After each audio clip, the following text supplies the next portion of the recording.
안녕하세요. 여러분들의 주식 투자에 도움이 되고자 노력하는 T송입니다. 오늘은 증권주에 대해서 알아보도록 하겠습니다. 최근에 증권주가 많이 하락했는데요. 물론 다른 주식들도 많이 하락했지만은 다른 주식들은 반등이 강하게 나오고 있습니다. 그러나 상대적으로 증권주는 그렇지 못한데요. 그 이유가 무엇인지 알아보도록 하겠습니다. 큰 산을 하나 넘었는데 다른 두 개의 큰 산이 또 눈앞에 있습니다. 무슨 내용이냐? 최근에 증권사들이 해외 주가 연동 ELS를 많이 발행했는데요. 그 해외 주가가 많이 하락함으로써 마진콜이 들어왔습니다. 마진콜은 추가 증거금 납부 요청인데요. 그러니까 해외 ELS 설정 계약 업체로부터 마진콜로 일부 대형 증권사들은 각 1조 원가량을 긴급 현금을 확보하였습니다. 그래서 이거를 달러로 바꿔서 해외로 송금했는데요. 이때가 3월 중하순에 일어났습니다. 그러면 1조 원을 어떻게 마련했느냐? 보유하고 있던 현금과 회사채를 매각했고요. 자체 CP를 발행해서 겨우 넘겼습니다.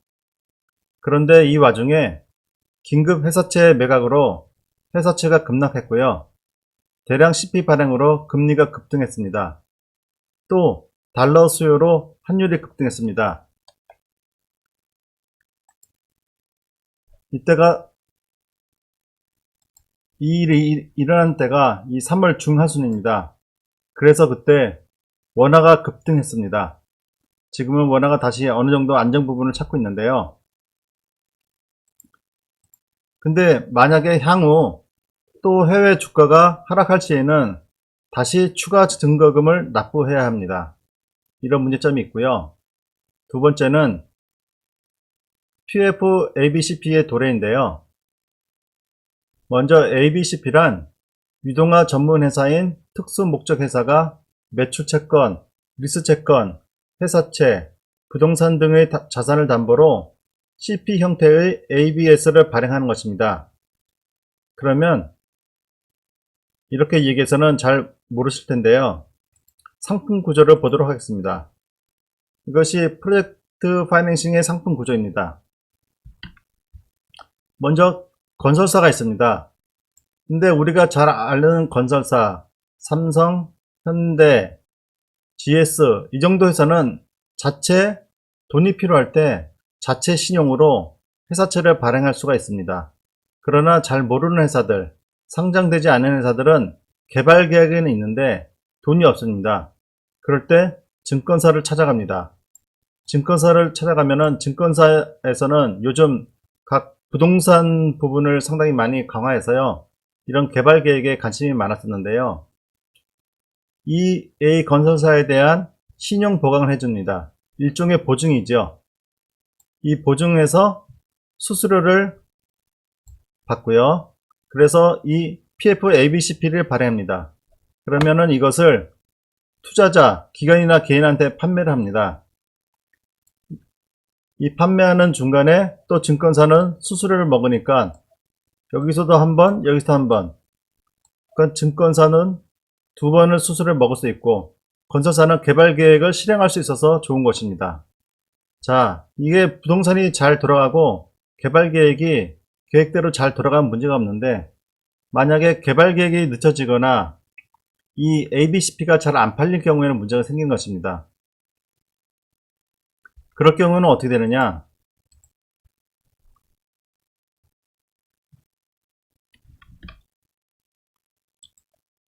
이 ABCP가 시장에서 소화가 안 되면 나머지 금액을 증권사가 가져가는 계약입니다. 그러니까 처음 발행할 때 작년까지만 해도 부동산 시장이 좋았기 때문에 시장에서 이 ABCP를 발행하면 다 소화가 됐는데 그것들이 이제 만기가 도래합니다. 만기가 도래하는데 최근에는 신용경색으로 대형 증권사가 보증해도 시장에서 잘 소화가 안 되고 있습니다. 그러니까 지금 삼성이라든지 그 다음에 NH, KB 이런 증권사가 보증을 해도 요즘 신용 경색이 있습니다. 현금을 우선 선호하지 이런 위험 자산에 투자를 잘 안 하려고 합니다. 그래서 소화가 잘 안 되고 있어 가지고요. 증권사 현금 고갈이 있습니다. 제가 며칠 전 신문에서 봤는데요. 어떤 증권사들은 지금 현금이 하나도 없다는 그런 내용까지 나온 기사가 있었습니다. 그런데 이 PF ABCP가 4월에만 7조가량의 만기가 도래합니다. 당연히 지금은 증권사들이 현금이 없기 때문에 이것을 가져갈 수가 없는 것입니다. 이를 위해서 지금 요즘 나오는 말이 한국은행이 이 증권사의 대출을 고려한다는 이런 내용입니다. 근데 한국은행에서는 현행 한국은행법으로는 일반 회사에 대출을 할 수가 없습니다. 그래서 그것을 국회의 재승인을 얻어야 된다는 그런 내용이 있어가지고 요즘 말들이 조금 많은데요. 어쨌든 간에 이런 증권사들은 현재 이런 어려움이 있습니다. 그래서 향후 실물 경제의 악화가 심화된다면 PF 사업성 저하로 장기적으로 증권사의 ABCP 매입 부담이 지속되고 수익성이 저하된 가능성이 존재합니다. 그것은 결국 신용등급 하락으로 이어지고 향후 회사채 발행 시 비용이 급증함으로써 회사의 수익성이 악화되는 것입니다. 이것이 두 번째 문제이고요. 세 번째 문제는 해외 부동산 문제입니다. 최근 수년간 증권회사와 국내 기관 투자자들이 해외 부동산 투자에 열을 올렸는데요. 근데 문제는 코로나19 사태로 세계 부동산 시장이 직격탄을 맞으면서 증권사는 물론 국내 투자자들의 피해가 우려됩니다. 특히 관광, 호텔업에 대한 공격적인 투자를 당한 미래에셋 대우의 피해가 가장 클 것으로 우려되는데요. 지난해 9월 미래에셋이 중국 안방보험으로부터 58억 달러에 사들인 미국 내 호텔 15곳은 벌써 경고음이 울리고 있습니다. NH투자증권은 코로나19 사태로 세계 관광산업이 위축되며 호텔, 리테일 리츠의 임대 수익이 가장 빨리 훼손되고 있다고 발표했습니다.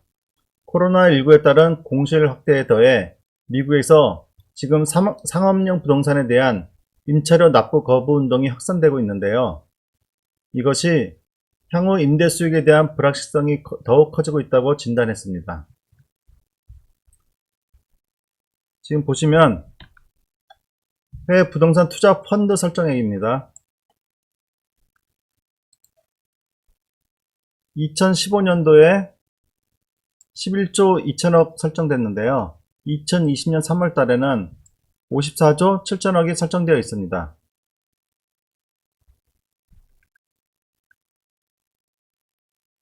그래서 2015년 말 기준으로 약 4.9배가 늘었는데요. 증권사 등 국내 기관 투자자들의 지난해 유럽 부동산 투자 금액은 125억 유로로 전년보다 무려 122%나 증가했습니다. 코로나19 최대 확산 지역이 미국과 유럽으로 옮겨가면서 현지 부동산에 집중 투자한 증권사와 관련 해외 부동산 펀드들의 손실도 현실화되는 모양새입니다.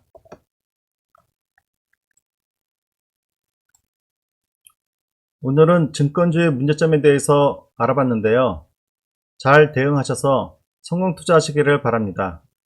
고맙습니다.